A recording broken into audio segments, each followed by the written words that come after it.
I want to say something here. You see that Real Madrid game against Elche? This was the lineup. Alonso, pardon me, I've not been following a lot of Real Madrid games this season. But Alonso went for three at the back. He used to play that same way when he was in Leverkusen. My question here is, for a team like Real Madrid, does this formation actually work? So what I would say is actually on paper it was three at the back, but Real Madrid didn't play three at the back. Okay. Yes, yeah. Carreras was actually the left back. It was supposed to be three at the back, and having that. But Trent was the right back, and Carreras played right back, left back. Sorry, but you had Frank Garcia now playing in Vinicius's position, which was the weird part. So why drop Vinicius? Now, Alonso is trying to make us ask questions. Is there a beef between Alonso and Vinicius? Because Vinicius has been talking. The guy has had a loud mouth. He has been talking out loud a lot. Is there a rift between the both of them? Well, personally, I don't think there is anything more to it than just him trying to rotate his players and keep his best players in shape. Because in shape for what game? Olympiacos? Well, that's where I'm saying with all due respect to Olympiacos, it's still a Champions League game and an opportunity to win and stay in the top eight. Because when you check Real Madrid's next fixture in the Champions League, we're playing Manchester City at home. So when you look at it and when you are trying to plan ahead, and this, I think one of the only ways to give Frank Garcia an opportunity is also like having him play in an attacking role. But the problem is, being on the pitch is quite different from being on paper because Real Madrid players were not even passing the ball to him that way, because it was more like when you give him the ball, he gets closed down by two defenders. And obviously, they know he's a defender. So a lot of times in the first half, it's quite difficult for them to even use that wing, So, and Rodrigo being on the pitch, he wasn't even in that position. He was just, he was more like on the right side still, still playing on the right side that he so detests. So I wasn't really understanding what was going on in the first half. And it wasn't really about the players that started the game. It's about the attitude on the pitch. It really looks like after the El Clasico, Real Madrid has just deteriorated a little bit. I'm not overly critical about, the scoreline, but it's about the fact that Real Madrid could not even score a goal in two matches and up to the second half of this game yesterday before they were able to score. And it also came from a set piece, the goals. So I think, the coach needs to get it right when it comes to how consistent he wants the team to play and those star players. Andy, I always say something, and Mr. Fairplay, you would agree with me. I always say we've got managers and players too let me just focus on the managers. Managers who love to be underdogs. A prime example is Unai Emery. Watch Unai Emery's career. He thrives when he's an underdog. When he's a favorite, he doesn't really succeed. Alonso is a fantastic manager, yes, but his major success came as an underdog in the Bundesliga. No pressure whatsoever. Coming second best was what was expected, or maybe fourth best in Leverkusen. Now you are at the helm in Real Madrid, the best team in the world, arguably. You're supposed to be on the front foot. And looking at his formation, putting Fran Garcia, who we know he is not a forward. Of course, he's an attacking defender, but that's different from being a forward. It's almost like when Arsene Wenger used to play Emmanuel Eboué as a 7. You would suffer. Does this say a lot about Alonso's experience and mentality? Because I look at the bench. Why is Hendrick not playing? Why aren't you going for a front three? What if you played Hendrick, Mbappe, and Rodrigo? Why, for you to have Fran Garcia playing up front, it shows you this man is preparing to defend. In case anything happens, we go for a back three or a back five. So it's a big question about his mentality.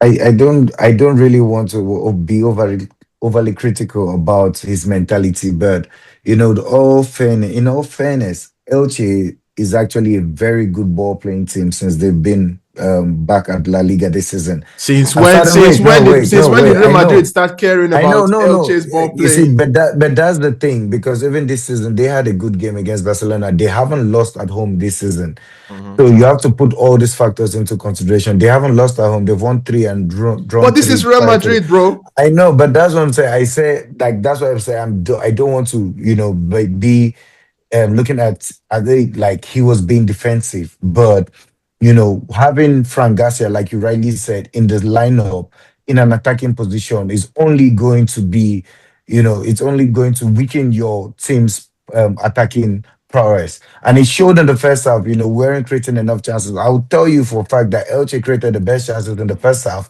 It's just that Andre Silva, which were with a funny situation and awkward situation where Real Madrid, in a message for Diogo Jota, may so rest in peace, they made a mistake in using Andre da Silva's picture instead of Diogo Jota's brother.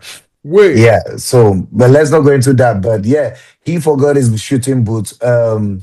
Rafael Mea too also forgot his shooting boot because in the first half they had like better chances, So, but what I can say is that Alonso needs to be more offensive and be less pragmatic. Like you rightly said, Mr. Fairplay, in the game against Liverpool, that he was playing a cautious game. Whereas Cautious. you should have gone all out. And I think it was also the same thing for yesterday's game. It was in the last 10 minutes of the match that Real Madrid woke up, and it was a little bit too late. Jude almost had the opportunity to win the game for Real Madrid with the bicycle kick, but it wasn't to be So made. you agree with me then? You agree with me when I say he's a manager who is used to being an underdog, because that's where the pragmatism comes from. Well, I would say yes to that, but secondly, I'll also say he has been a Real Madrid player. He knows the standards of Real Madrid. He understands the high standards that Real Madrid demands of a manager. So even if he might be looking like he's pragmatic, I know he understands that that's not the way to go in Real Madrid. So that's why I'm like, as much as I want to, to be on your side, I still know that this is someone that understands the ideology of being at Real Madrid. And with all due respect to Ancelotti too, I think there are certain things, that Alonso is bringing into the team that, for it to synchronize well with the team, there are certain things that have to be let go on too. I don't want to go into details, but, when there's an attitude in certain things, when you need to have like an overhaul in behavior, in the way you start your high press. It doesn't come naturally. These players need to be consistent, in doing these things. They need to be reminded too, because I could clearly hear, Vinicius when he got into the pitch, and there was this time when they were pressing Carreras, and for the team to have that balance, Vinny had to drop back, and I could hear someone shout, "Vinny," like with the speakers of obviously on the side, and Yeah. he immediately he dropped. That cover was there, but like I said, these are things that sometimes players need reminding. But when you've already grown into a system, and I'm going to use Ateta as an example. When you've had a system, even if the system has not delivered trophies, where when you've had a system that the players have been grueling, done it for so long, they understand their job, what they need, what needs to be done, and like I said, it's going to take a while for Alonso, but I don't want to be overly critical because at the end of the day, Real Madrid is still the top, is still at the top of La Liga table. It's still within the top eight of the Champions League. So it's Real Madrid, no doubt. Yes, people always Yeah. criticize, but other clubs have already slipped up at the beginning of the season. So this can just be a purple patch where the team will definitely get back on track. All right, let's hope that it's just one of them rough patches. And of course, Alonso, being a young manager, he's still learning more about Yeah. himself and his style and the team. You talked about someone there, Mikel Arteta. Mr. Fairplay, I can see your Arsenal jersey is there, repping, top of North London or even top of Yeah. England right now. 6 points, Claire. Yeah, arguably the best team in Europe, just there with Bayern Munich, because Bayern, Well, they are we'll find Bayern, out on Tuesday or Bayern, Wednesday. they're on a different level right now. So quickly, Arsenal beat Tottenham by 4 goals to 1. It could have been easily avoided, the goal Richarlison scored, but it's one of those things. It happens in the game. Sometimes you just get so comfortable and complacent, as we saw from Zubimendi. But fantastic display, and it was so easy for Iberieze. Three Yeah. goals. 1, 2, 3. Spelt his name there, Eze. Who is Eze?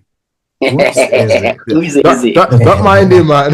don't mind him who is Eze. And you have to remind him, man. Bro, you can remember it's 3 letter words. EZE. Yeah. Eze got a Yeah. hat trick. Beautiful display. He could have scored more than that. Give me your thoughts on that. Okay, yeah. If you will permit me briefly before I talk about the Arsenal, let me just chip in a little bit on the Real Madrid issue. The truth is, it's never going to be smooth from January to December. Especially in a new club. There's always going to be that rough patch. Like some managers will tell you that during that tough time is when you know your players more. This is when you know the ones with top mentality, the ones that are ready to fight, and the ones that those kind of thing.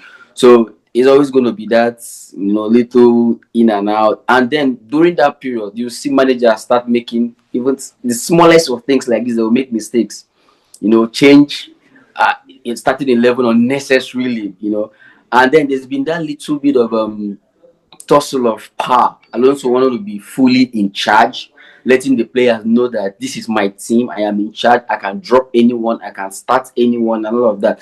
And some of the players are also trying to let him know that we have been here. We've done it, and we did these things with our ability. So don't stress us. We can do it. So those little things will come, but I think they will figure it out, and they just need maybe like a strong meeting where they can tell themselves this is who we are, and these people that we don't like are here. If we keep fighting ourselves or arguing on ourselves, they will just overtake us and all of that. So let's be together. And so I think it's just a small patch that they will most likely overcome and move forward. But talking about the other team that taught their younger brothers how to play football yesterday, it was a beautiful day. In North London derby, everybody expected much from those other white guys, but they didn't see anything because there was just nothing for them to see. They were completely outplayed from start to finish, gifted a goal. When you want to beat somebody and you think the person is too weak, you give the person a boost. You give the person a boost, give the person some energy, and they beat the person very well. That was what happened yesterday, because they offered nothing. I was actually surprised. I expected more from them, but they offered nothing. It was just Arsenal all through. Straightforward game, like you said. The results didn't even do justice to the performance. It would have been more than that, in terms of the balance of play. But at the end of the day, it was good, and the 3 points was what was the most important thing there than any other thing to keep the pace at the top. So yeah, as an Arsenal fan, I was really excited. I enjoyed the game, and I'm happy that we got all 3 points. I want to shake the table. This table, I'm going to shake it and I'm going to flip it. I'm going to destroy this table. Listen, Victor Gyökeres, one of the finest strikers of last season, or even now. Yeah. He was missing in that game and Arsenal scored 4. Hold on. A certain Mikel Merino came in to replace him. Not a 9 at all. So we even thought he was a defensive midfielder a few years ago. And he stepped into that position. But what I could see, I think Mikel Merino is actually technically better than Victor Gyökeres. If you notice, the first goal to Trossard, what a pass. I don't see Gyökeres making that pass. The hat-trick, the third goal, Eze scored. The way Moreno controlled that ball and passed it to Trossard, that was very impressive. And some of the technical positionings that he has. The counter arguments too. Gyökeres doesn't really have that. Yeah. Gyökeres, of course, has got the pressing more, the energy, the physicality. But the technical know-how, Moreno has it. Are we going to see Gyökeres drop to the bench now for Mikel Moreno? Because he actually freed up the attacking midfielder to play well. I think that was key. I was about to say that's my counter argument. I think my counter argument is Eze giving the role of an attacking midfielder, playing as a 10 behind the striker. And now, what's it called? Your midfielder not being a 9, being being a midfielder, he understood his role to drop Exactly. out and allow the attacking midfielder, have that space to explore. So Yes. I think Gokeres might not be able to do that, but Yeah. giving Eze that opportunity to actually play behind the striker as a 10, Mm. also unlocked certain qualities too from Eze. He's Yeah. not a winger. Okay. Yeah. So Yeah. I think wait. it's a case of two players with different skill set. One is a striker, one is a midfielder. So you would Yeah. expect the midfielder to always do what a midfielder does, Yes. creating, passing, and all of that, linking up. And then you expect a striker. A striker's mentality is It's get to into score goals, position to instinct, score the positioning. goal. So Exactly. what these two guys will offer on the field of play, it's never going to be the same, even if you want them to play in the same position. So they will give you something different.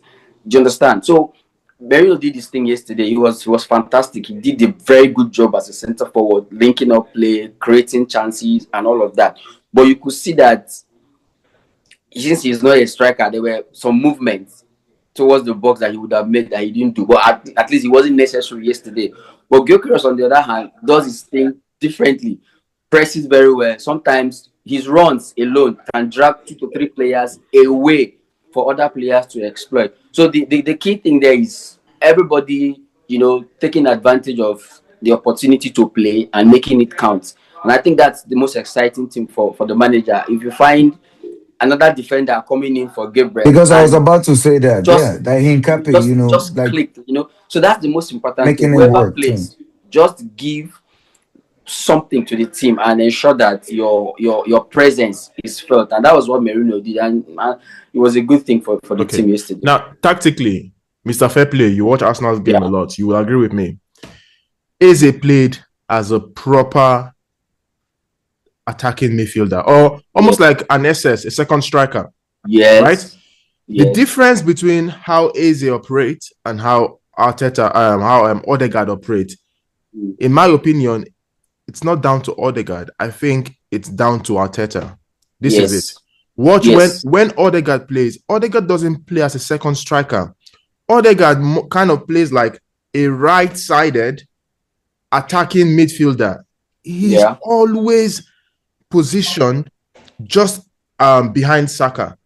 Yeah. And I think that comes from the coach, because every game is always like that. Sometimes I beg to see Odegaard go to the left or even go beyond, just a little bit closer to the striker. But it's always there. It's almost like you have that triangle, Saka, Odegaard, and the right back. But for Eze, we never saw Eze. Because yesterday seemed like Arsenal was played just with a 4-2-3-1. Yes. So Arsenal's normal formation is a 4-3-3. So instead of blaming Odegaard, does the manager look at this now and say, okay, I think I need to, like we always say, let the handbrake off? I think I need to free Odegaard up the more and let him, because we know Odegaard can score. You put Eze has got great shooting abilities, but you know Odegaard can shoot if he wants to shoot. Yeah. Odegaard is good when he wants to shoot. But should Odegaard be freed more and have more freedom to operate behind the striker and more centrally instead of going to the right side too much? Is actually something I've been begging for a very long time. I think before now we play a traditional 4-3-3 system with Partey sitting deep as a 6. Yeah. Odegaard right half space, left half space. But this season there's a little bit of a change with Zubimendi playing as a double pivot with Declan Rice, and then either Odegaard or Eze playing as a 10. But when for like 2-3 seasons you are Odegaard, 2-3 seasons you've been playing as a right central midfielder. Your mindset already is wired towards that. So most times you'll be forced to drift. You'll be a bit angle biased because this is what you've been doing for the past 3 or 4 seasons. So you won't just automatically just get it exactly the way in natural number 10. Yeah, and someone who's coming. Eze is so Odegaard has developed his game from an attacking midfielder to a central midfielder, someone who does all. It's not just about a 10 that creates anymore. He does all. He drops deep, gets involved in build-up, carry the ball into the final 10. Sometimes he goes to the right. When the left back from the opposing team comes to him, gets the ball to Saka. Saka is now on one-on-one, with whoever is available. But this time around, it's a 4-2-3-1. So if you watch one of Odegaard's last game before his injury against I think Olympiacos, you could see that he had this freedom to move to the left, to the right, and he created so many chances from the left because it was a little bit of a 4-2-3-1. So it's something I hope that the manager keeps, because when you give those attacking midfielders freedom, they can do a whole lot of things. Like in yesterday's game now, Merino dropping deep forced some of those Spurs defenders to follow him and then created a space for Eze to run into. That's why you could see him around the final third getting those space, and he worked out. In other days, it might not work out, so he will be forced to drop deep, try to get involved in play. But yesterday's game, it worked out. So credit to everyone that was involved in it. Okay, I did shake the ground a bit last night. I made a video and I called Jurriën Timber the most complete defender in the world right now. And I said the only argument you can bring up is saying he hasn't won the biggest trophies. But when you talk about man on man, ability by ability, most complete defender, who do you want to match up with him? Bring Militao. I'm sorry, I'm a Madridista, and I'm not Okay, even bringing it good. because of Wait, the fact that he's a Madrid player. I would say that he started as a right. Okay, wait. You are a coach. Do you think Militao will play the right back position better than Jurriën Timber? Well, he started off as a right back actually at Porto. Real Madrid bought him for. Do you think Militao will play the right back position? You are a coach right now. I'll tell you this. Carlo Ancelotti in the friendly match that they just won, he had Militao at the right back because that's the perfect. Forget Ancelotti. I'm telling you. No, I'm saying this because like it's proof that might possibly be Brazil's lineup to the World Cup. Ancelotti doesn't have Timber. That's what I'm saying. I'm saying you as a coach, because Ancelotti doesn't have Timber. If he had Timber, maybe Timber would play there. But if you see where I'm coming from with Timbers, he's a center back. Yeah. The fact that he's not being used as a center back and he's being pushed to a right back, right? Yeah. It means that he's not probably one of the best center backs, because if you are let's go there. My point. When it comes to versatility, I would say he's probably number one. Timber. When it comes to versatility as a defender. Yeah. Right now, because I know I have seen him play left back well, right back, and also plays as a center back. But my point is, if you are so good as a center back, you won't be shifted up to a right back. That's where I start from. Okay, can I give you a reply to that? Can I give you a reply to that? I want to Mr. Fairplay, just wait. I've got one bullet to shoot here. Mickey van der Ven. Yeah. Some will tell you he's one of the best defenders in Europe. Do you know, because of Timber, they've shipped Van der Ven to play as a left back for the national team. Country. And Timber plays. The only reason why Timber doesn't play as a centre back in Arsenal is because of Saliba. But that's my point. It means Saliba is better. Saliba is Saliba, right? Man. You can't put Saliba. I think rather than putting it as one being better, I think it's more of height disadvantage for him. When let's say you have two top centre backs, right? And you're forced to play one as a right back and one as a centre back. You want the taller player. That's why I talked about Van der Ven. Van der Ven is 6'4". Yeah, Van der Ven is 6'4". But the mountain of a man. But because of Timber, they put Van der Ven as a left back.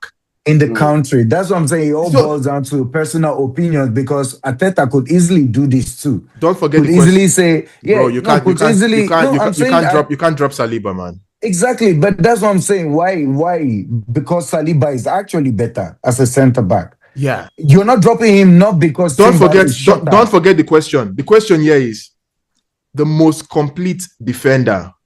Complete. That's the word. He can function as a left back. When he started at Arsenal, he was a left back, and we were like, "Oh, who is this brother?" And we thought he would continue in that position. He played centre back, and it was great. Right back. He can even play as a defensive midfielder. So my question is, complete in terms of having that ability to function across all parts of the back four. Yeah, I think what you're saying is very clear. This is not a case of him being the best left back, the best right back, but we're saying complete. You know, you could have a center back that can play as a right back, do a decent job, but you know, okay, but he's not a right back. You know, he's just doing a decent job. And then you can have a right back playing as a center back who can do a decent job as well, you know. But then you have a player that when he plays as a right back, he's doing exactly what every right back would do. He's playing as a center back. He's doing exactly what every center back would do. And then the fact that you could also do the same thing at left back. And then before now, there's this restriction about the way he plays. He doesn't really attack that much. But currently, this guy plays like nothing matters anymore. Like he's now at the level where he just goes out there. Let me shock you. Where I was watching the match yesterday, there were people that were criticizing him that he wasn't really having his best game. That's because of the level that he set for himself. So there's so much expectation for him. People don't even expect him to make a wrong pass, you know, because he's been really, really good, really consistent. So in terms of complete, it's difficult to look beyond him, right? But big shout out to some other wonderful players like Militao. Like you say, Militao is fantastic. He's very good on the ball. I won't forget the goal he scored. Was it 3 or 4 weeks ago? It was a great that's something to, you know, to applaud him for. So huge credit to them. But then complete, man, it's difficult to look beyond him, but his guy is super complete. Leandro Trossard. I try not to follow what the media says when it comes to transfers because I know a lot of things that pop out are just pure BS. I never for once believed Trossard would leave Arsenal. And Arteta came out and he said there was no way he would let Trossard leave. If you know football and you watch Trossard, like I always say in Arsenal, he's the best ball striker at Arsenal. Yeah. Like, when you talk of accuracy. In the ball, yeah. And a space. He has been criticized for his physicality, not being strong enough. Go and look at him now and compare him to last season. Have you seen how he's bulked up? He's more muscular. They did an interview with some Arsenal players and they asked, who is the hardest worker in the gym? And they said, Trossard. Trossard is the hardest worker in the gym. And you can see, you can tell, despite him not being, I think he's about 5'8". Are you sure it's Trossard or Kai Havertz? I'm telling you, they said Trossard. Wow. Yeah. Kai Havertz is always there, but they said Trossard. Okay. They said he lifts more in the gym. You didn't hear that? I say fair play to him. Fair play. Yeah, guys, see what you did. Don't worry. Don't leave us yet. Calm down. Don't leave us. And now Trossard, you can liken him to Freddie Ljungberg in the 04 team. People talk about Perez, Henry, Beckham, but Ljungberg was just there doing his business, and that's what Trossard is doing. And I think he's one player that, if he stays fit, that left-hand side position. In short, the argument of having a left-hand player, it's even out of the window because the way Arsenal plays, they can interchange. Trossard can even come in as a center forward. He can go on the right. He can even be a 10. That's the dynamic thing and the important thing about Arsenal. Let's end with this. It's just 6 points ahead of Chelsea. That's 2 games. Anything can change. You draw 2 in a row and everything changes.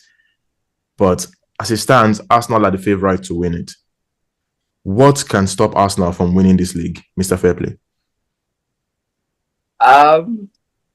Like you rightly mentioned, anything can change. This is football we're talking about, where if you become complacent, something just like in yesterday's game, we're comfortably leading 3-0 and somehow one error and everybody started panicking, you know, because things can happen in football. But at the moment, in terms of squad depth, structure, and everything, Arsenal are the favourite. So the only team that I think can stop Arsenal is Arsenal. Right, man. Only Arsenal can stop Arsenal from winning the league. Okay, let's see.